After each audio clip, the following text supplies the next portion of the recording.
Today I'm speaking with Gary Gullickson, who's had an amazing long career in music and education in Saskatoon, and we're going to walk through the big journey. So tell me about starting up as a child. What kind of music background did you have in school, private lessons?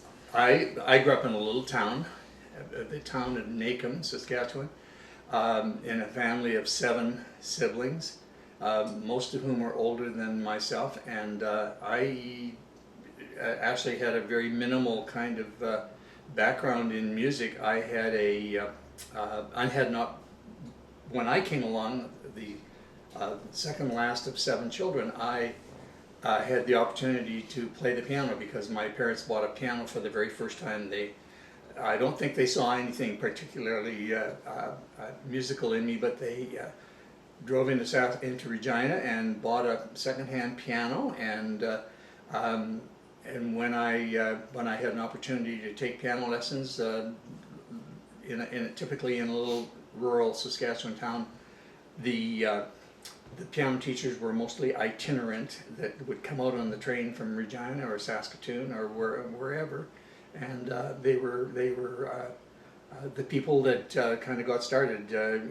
Typically, again, in a small town, you don't flourish with a music program, or I guess some kids grow up in towns that had bands, for example, or community bands, but we didn't have that kind of thing, and so it was basically taking piano lessons, and I happened to love playing the piano, and we tried to pass that on to our own 3 children, and they all took piano lessons, and they're all the residue of failed piano instruction, but I really enjoyed it, and so that's where I got my start, and I had never sung in a choir or done anything like that until I came into Teachers College in 1954, and had an opportunity to sing in various musical ensembles here in Saskatoon, and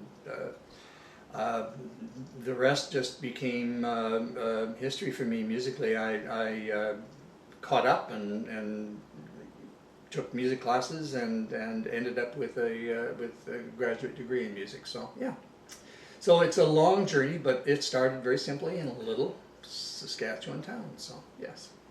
So let's talk about the teachers going that direction. So was that something you just decided to do as an adult, and then you came to Saskatoon, or what was the process of? No, well, when I graduated from Teachers College, which, as you may know, in those days was a 1-year program at Teachers College here in Saskatoon or Moose Jaw, Regina, wherever, and I had a chance to sing, actually for the first time, sing in a mixed choir and play the piano and accompany and do those kind of things, and I just realized that there was a possible music career ahead for me. And after a year of teaching in the country in 1955, I moved into Saskatoon, joined some groups, started singing, started playing the piano, and doing a lot of things musically in town. And that really became my chosen career then. While I taught school for 34 years here in Saskatoon, the first years of my teaching were basically classroom teaching, and I wasn't a music specialist per se, but I did become a music instructor at Walden Murray Collegiate in around 1960, and taught there for almost 21 years. So it became my vocation. Then I went to the United States and took some graduate work, and came back and ended up teaching at the university. So it became a career for me. So you became very busy because by the 60s you're involved in numerous groups and teaching.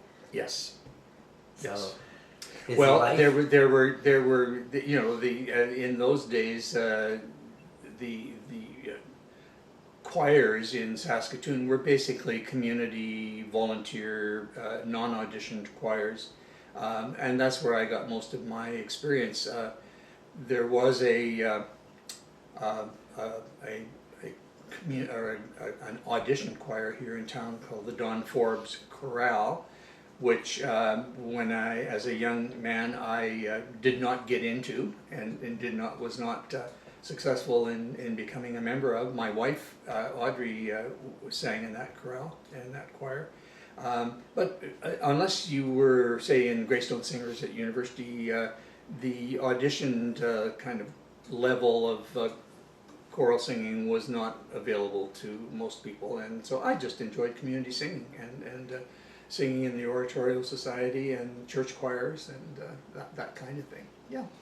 How did you land up first being the accompanist for the boys' choir? Well, I guess by default I was around. I was a good friend of Donald Forbes, who I'm sure at some point, Terry, you may have a chance to look into this man's career a little bit more thoroughly. He arrived on the scene here in the mid-50s and was hired as the organist and choir director at Knox United Church, but also was hired by the public school board here as the music consultant or music director or music supervisor, if you like. And he started a boys' choir at Westmount School. And the boys in that choir at Westmount School, it was a treble choir, younger children, did so well musically and responded so well to him musically that it evolved into the Saskatoon Boys Choir, which he founded around that time in the late 50s, and was here for I'm thinking about it, maybe 8 years during his career here before he moved to Vancouver, and he got the boys' choir going, and I happened to be standing around doing nothing else, and I had an opportunity to accompany the choir. So I did that for several years under his direction, and then when Don Forbes decided to head to Vancouver for bigger and greater things, I guess, the job fell to me, and I had an opportunity then to direct the boys' choir, and I did so for several years, and it was a wonderful opportunity in my life to work with so many fine young singers. So that's kind of my career musically, and then of course I was teaching high school music as well during that time. So it was an opportunity to develop as a choir director and a keyboard player. But I started as an accompanist for sure. Can you remember some highlight events during the 60s that you really were glad to be part of? Well, I don't know. I mean, during that time as an accompanist for the boys' choir, they made a few records. It was the thing to do in those days, and the boys choir did produce, or through Donald Forbes, did produce a couple of recordings. During that time, television was just kind of getting started locally here, with CFQC developing as a TV station, and there were opportunities to perform on TV. And the boys' choir in I think it was around 1955. We had a big Jubilee celebration here in Saskatchewan, and I'm embarrassed to say I can't remember what year that was. And the boys' choir went on tour of northern Saskatchewan, financed by the provincial government, and that was a highlight for me. And we made a trip to Vancouver and participated in a music festival and competition there. At that time, world travel was not probably on the agenda for any local choirs here, but that was certainly a highlight for me as well. Yeah. So I think that was probably the 1965 Jubilee, maybe the 60th. That would be the yes, that's right. And it was a wonderful opportunity to sing in various locations in northern Saskatchewan, and we had a wonderful opportunity. And then in those years too, we would have choir camps, and Camp Wakanda, which was the YMCA camp north of the city here, was a good location for choir camps, and the Saskatoon Girls Choir started during this period of time as well under the direction of Verla Forsyth, and it was a very, very fine choir, young choir, and the two choirs oftentimes amalgamated and joined forces to do concerts and this kind of thing, and we also had opportunities out to do choir camps, which were very, very strenuous for people like myself, the adults in the group, but we had a great time as well. Were most of the concerts held in churches? Mostly. Well, the old Capitol Theater, which was a landmark and a very important site for concert venues, for concerts here in the city. And the boys' choir did an annual concert in the Cap Theater, and it was a great venue at the time. It was the only venue, kind of, besides church locations, and the Capitol Theater, of course, is a story in itself, and there were many other important events that took place there. Right. And what about? Were you involved with anything with Expo '67? No, not particularly. No, there were certainly many people who went down to Montreal for that very big event, including a younger brother of mine. But no, actually, musically, I wasn't involved with that. And I had my head down teaching elementary and high school music and English and other things, and I didn't have a lot of success or opportunities as a music director that would take a choir on tour or take a choir down east or take a choir wherever. But that was a period of time when I was basically a classroom teacher. And I don't regret that at all. I had a wonderful experience with that. You were also heavily involved with the annual city's Christmas Carol Festival. Yeah, I played for the Saskatoon Carol Festival for 35 years, totally. For 16 years out of that time, I was the organist choir director at 3rd Avenue United Church. And that was my home base, and for playing the pipe organ. And I had an opportunity to play for 35 carol festivals over the years, which a wonderful opportunity and experience. And yeah, that was an important part of my life as well. Yes.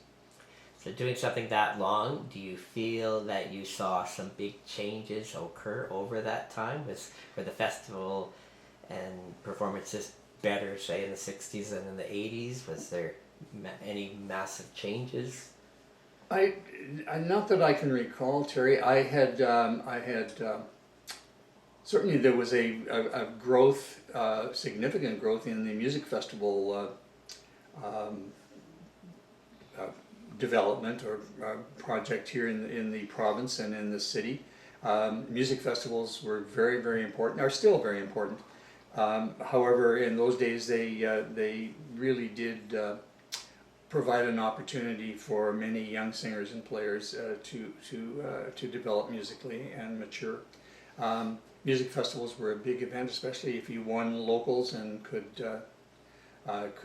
go down to provincial finals. And from a very early start in my career as a music teacher, I began a career as a music festival adjudicator, and that's another wonderful memory in my life that I'm a 35-year guy here. I had adjudicated music festivals in Saskatchewan, Alberta for over 35 years, and I saw a tremendous growth in the festival movement here in the province, and I was a part of that, and I really enjoyed that. Do you have any students over the years noteworthy? You mean the Guy Fuse and the Miles Newmans, and yes, I can't say that I was the mentor for anybody, although Guy Few was in my grade 9 band at Walden Murray, and Miles Newman, who became the principal trumpet for the Regina Symphony, was in my grade 9 band as well, as my beginning as a band teacher. I was not trained to be a band teacher, and as a matter of fact, I grew up not having played a musical instrument other than the piano. And I found myself at, I'm diverting here a little bit, but I found myself at Walden Murray Collegiate in those early days of realizing that a band program had started at Bedford Road Collegiate, a band program had started at Aidan Bowman under Bob Hordern in those days, and realizing that if I didn't start a band program at Walden Murray, it wasn't going to get started. And so I started one there, and some of my very first students were people like Guy Few, who, as you know, has moved on to a very, very fine professional career. I take no credit for it, but I do feel a part of his development, certainly. Oh. Other than that, I can't recall right offhand, Terry, any other outstanding musicians that there were many along the way, for sure. But yes. What about, were you involved with any music theater, any of the theater groups in town? Yeah, I became involved very early with the Saskatoon Summer Players, and for many productions, Gateway Players. In those early days too, those of us who were involved in music theater in high schools, and we had our annual high school music production, became very closely associated with people like Bob Hynett, Robert Hynett, and Robert Hynett, as you know, is an icon that would probably stand out in your research of this era as being one of the most outstanding influences on theater here in the city. And Bob Hynett, Summer Players, there's an interesting story around the development of Summer Players. When they first organized, they were just a very small committee that actually came out of a project at Knox United Church called Persona Theater, and Knox Persona Theater. And a few people in that church congregation saw the potential for some community theater, and so it was the formation of what became known as Saskatoon Summer Players. And their very first production of was Oklahoma, the Rodgers and Hammerstein famous musical, and they needed I don't want to get into names, but they had a young man who was at the time the organist and choir director at Knox United Church, who was appointed as the first artistic director of their production, and things fell apart for them, and they were getting closer and closer to what they had designed as the production date, and they weren't ready. They hadn't casted, they hadn't done all the things that they thought should be done, and so they basically parted ways with this first conductor, and they went to Bob's Hynett, and Robert Hynett was told that if he would agree to be director, they would approach me to be the music director, and we could work together. And then they came to me while I was working. I was actually working at a Kinsman carnival project down in the parking lot of the old arena on 2nd Avenue South. And they came to me one night as I was working down there at this bingo or whatever it was, and said, if Bob Hynett would direct this, would you consider doing the music? And so they were working, both of us at either end, and we both agreed, believing that the other had also agreed to do this.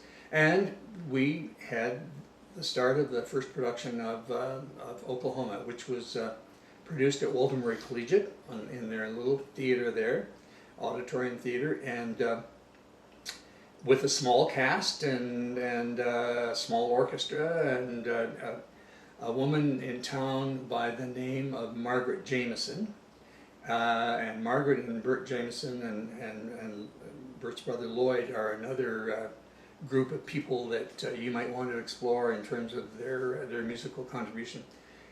Margaret agreed to play the piano, and we rented a little organ and electric organ, and that was our orchestra for the first year. And piano and organ in Walter Murray Collegiate Auditorium. And of course, the rest is history for the Saskatoon Summer Players, and I ended up doing probably a total of 15 productions, musical theater productions for the Summer Players.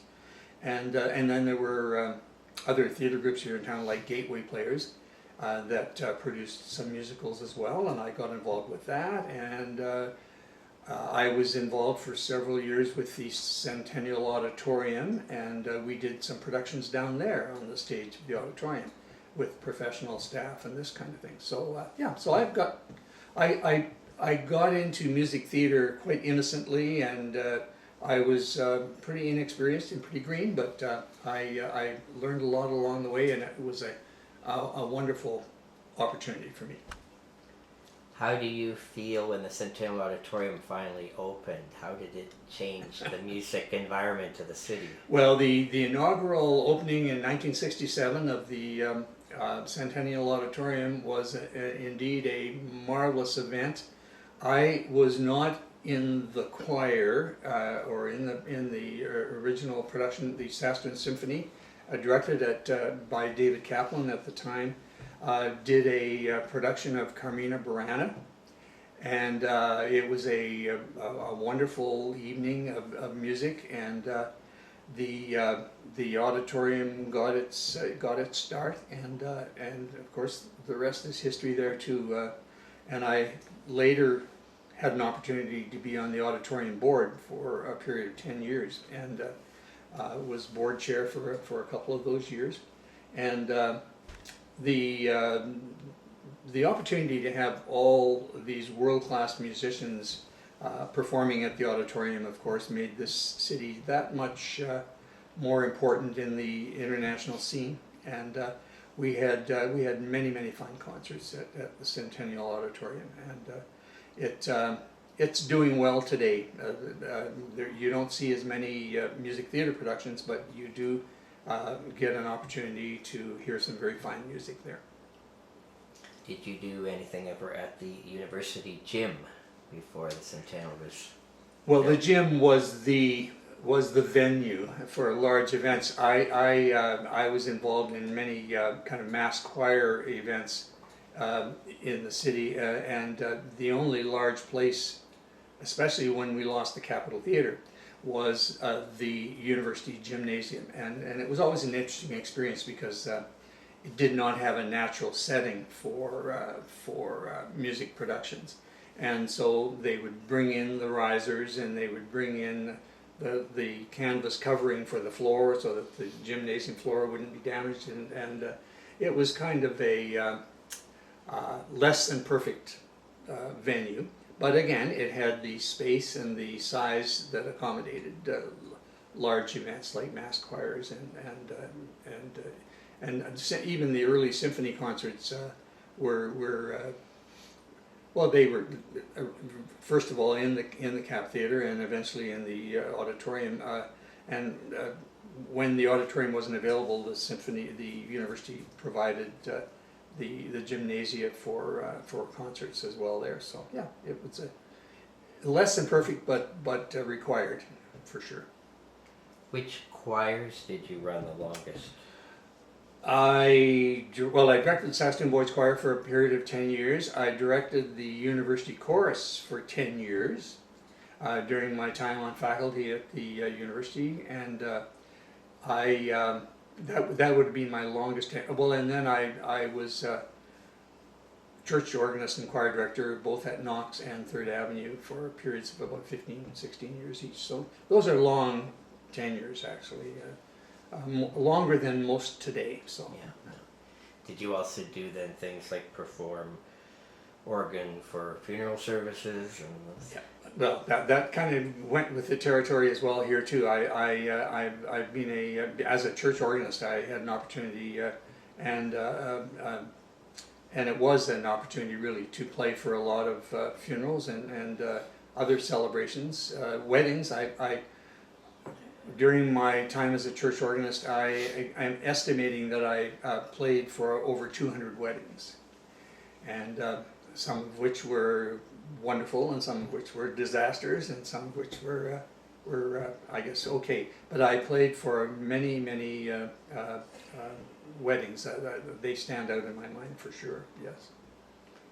With all the different things you do you remember any specific performances in any field where it's like, yeah, I have a funny story because everything went wrong, or No, well, no, I can't say that I did.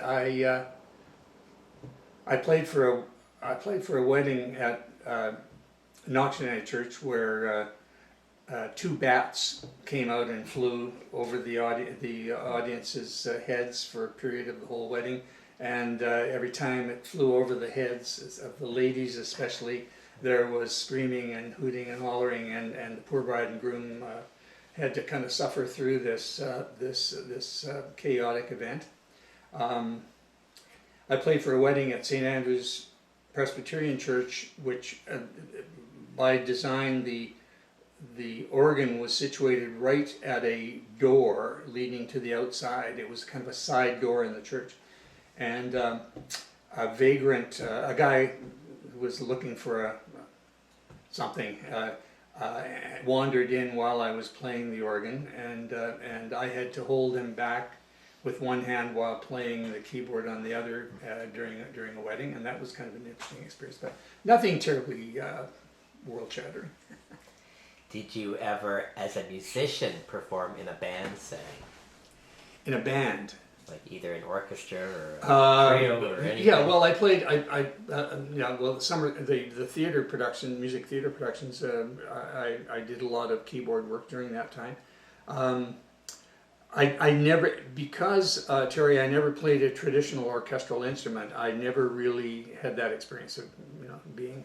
I directed a lot of orchestras and instrumental groups, but I didn't perform in any of those, and I really regret that. But I grew up in an environment where learning the violin and learning the traditional orchestral instruments was probably not available to me at that time. So I wish they were. So you were at Walter Murray for 21 years? Yes. And then what was the decision to leave? My decision to leave Walter Murray, I had actually started my career as a classroom, elementary classroom teacher. I started, teaching traditional classroom, grade 5 and 6 classes, grade 7 and 8 classes, and then I went into high school music during that later part of after about 10, 12 years of teaching elementary classroom, and I taught in probably about 7 different elementary schools here in the city, most of which have closed down, have been torn down since my time. And then I got into to high school teaching and eventually to high school music teaching, and that became kind of the focus of my career. But I forget what your question was now. So just why did you leave? What? Okay, so I left Walter Murray in 1981 after having been there for 20 years, and I had this kind of feeling that it was probably time to move on. Today, you would never have a career as a teacher in one high school for anywhere near that kind of time. After 4 or 5 years, they'd probably say, it's time to move you over to another school. And I, for some reason or other, I just had that opportunity. I went down to the States to do graduate study at Michigan State University in 1971, and 2 fellow teachers, regular teachers on my Walter Murray staff, both science teachers, took over my music program for a year while I went and did graduate studies, and was able to come back to the old job. Well, you just don't get that chance today to do that. So I came back after graduate study and resumed my teaching at Walter Murray. But by '81, I was starting to consider that I really wanted to have some experience as a school administrator, and to do that at the time, I guess I never really considered becoming a high school administrator at that time. So the pathway for that was going to be going back to the elementary school as a vice principal, and starting right from scratch as an administrator. So I did. I went over, I resigned my position at Walter Murray and requested a move to the elementary schools. I was posted to Wildwood School as a vice principal. After 4 years there, I was able to take a principal's job at Sutherland for 5 years. And then I retired in 1990 from the whole school system. And in 1990, I was retired for one day when I was approached by the head of the music department to take over a position for Dwayne Nelson, who is another very important guy in the research you're doing. And Dwayne Nelson had decided to retire, and he decided quite on the spur of the moment, and they didn't have a chance to post the position, and so they asked me if I would consider coming on campus into the music faculty for 1 year, and I stayed for 10. So I finished off 10 years in the music faculty, and I retired a second time in 2000. What kind of classes did you teach at the university? I was mostly focused on music education, the training of music teachers, and I was involved in curriculum construction and teaching school music methods, and I did that for a period of 10 years. I also directed the university chorus during that time, and I was involved very much in the music faculty's programs. And then I was music department head for a period of 4 years. So it was an opportunity again to be an administrator, but in a different kind of setting. Tell me about your wife. Well, my wife Audrey grew up in small town Saskatchewan as well. She grew up in Hague, Saskatchewan, as you would know, is just north of the city here.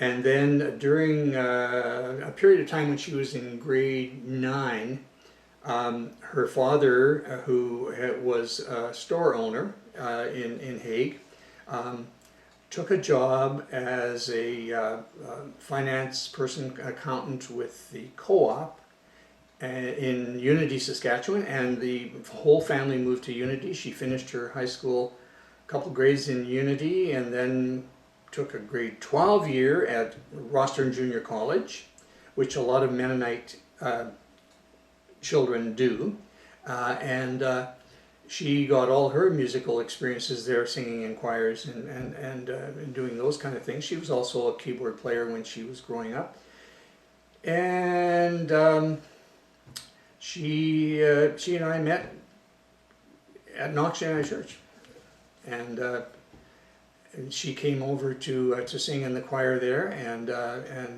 that's where we met. What's her maiden name? Heinrichs. And Audrey's older brother Wes Heinrichs was the owner of Caswell's menswear, and was a menswear entrepreneur for those years. And yes, and Audrey came from a very musical family as well, and we've enjoyed a huge amount of wonderful opportunities musically here in the city. Yeah. Tell me about retiring in 2000. Well, the retirement in 2000 was a final retirement actually, and I saw it as an opportunity to spend some time. I directed the university chorus for 1 more year after I retired. I've been on various civic boards. That's taken up a fair amount of my time. I've served on the board of Sask Culture, the boards of the Saskatoon Symphony, the Centennial Auditorium, which is now TCU Place, and the SaskTel Center. While SaskTel Center is a sports arena, it also had a lot of musical events there as well. So that was a nice time during my time. But I've basically worked as a community volunteer in my retirement. I'm not currently, and I haven't recently been directing any choirs. I retired as a church choir director, and I enjoyed those years. But you can't do that all your life. You know, you've got to stop at some point and say, look, there's room here now for somebody else to do this job. So, right. What role does music play in your life right now? oh, a tremendous role. I'm a subscriber of Apple Music, and I have the opportunity to stream thousands of musical selections on from the internet. We go to symphony concerts, we go to theater, we both sing. Audrey and I sing in our church choir, and we just enjoy many opportunities. Saskatoon is actually a very rich cultural center for music, and we've benefited a great deal from that. And how often do you sit at your nice grand piano in your house? I play the piano pretty well every day, and I was able to produce a couple recordings of my keyboard work. I don't think none of them will hit the international market, but I really enjoyed doing that, and I enjoy playing every day. I had a stroke 3 years ago, and my left hand is quite compromised, and what I've had to do with the piano is retrain muscle memory in my left hand. My right hand, whatever is going on, I don't have any problems with. I have to actually work at getting my left hand kind of into a muscle memory pattern to play things, and so it takes me a lot of time to learn a piece now, but I enjoy playing very much. I love it. So looking back at the 10 trillion things you've done in your life, what are some of the highlights for you? I think the highlights for me, well, Saskatoon Boys Choir was certainly a wonderful highlight for me when I was a young enough person to manage all the challenges of directing a choir, and at its peak, the Saskatoon Boys Choir, measured 50 young singers, and we had an age group right from 8-9 years old right up to 19. And it was a wonderful opportunity to work with very talented young singers, and including yourself, and that's certainly a highlight. The University Chorus has been a highlight for me. I directed, during the time I was directing the University Chorus for that 10-year period, I trained them to sing with major works with a symphony, over 20 major works during that period of time, and while I didn't direct their performances, I prepared the choirs for directing, for singing, and that was a wonderful opportunity for me. And we still enjoy. I just enjoy being a participant and a very devoted audience member. Very nice. Well, I've enjoyed our chat and always impressed with all these wonderful things you've done.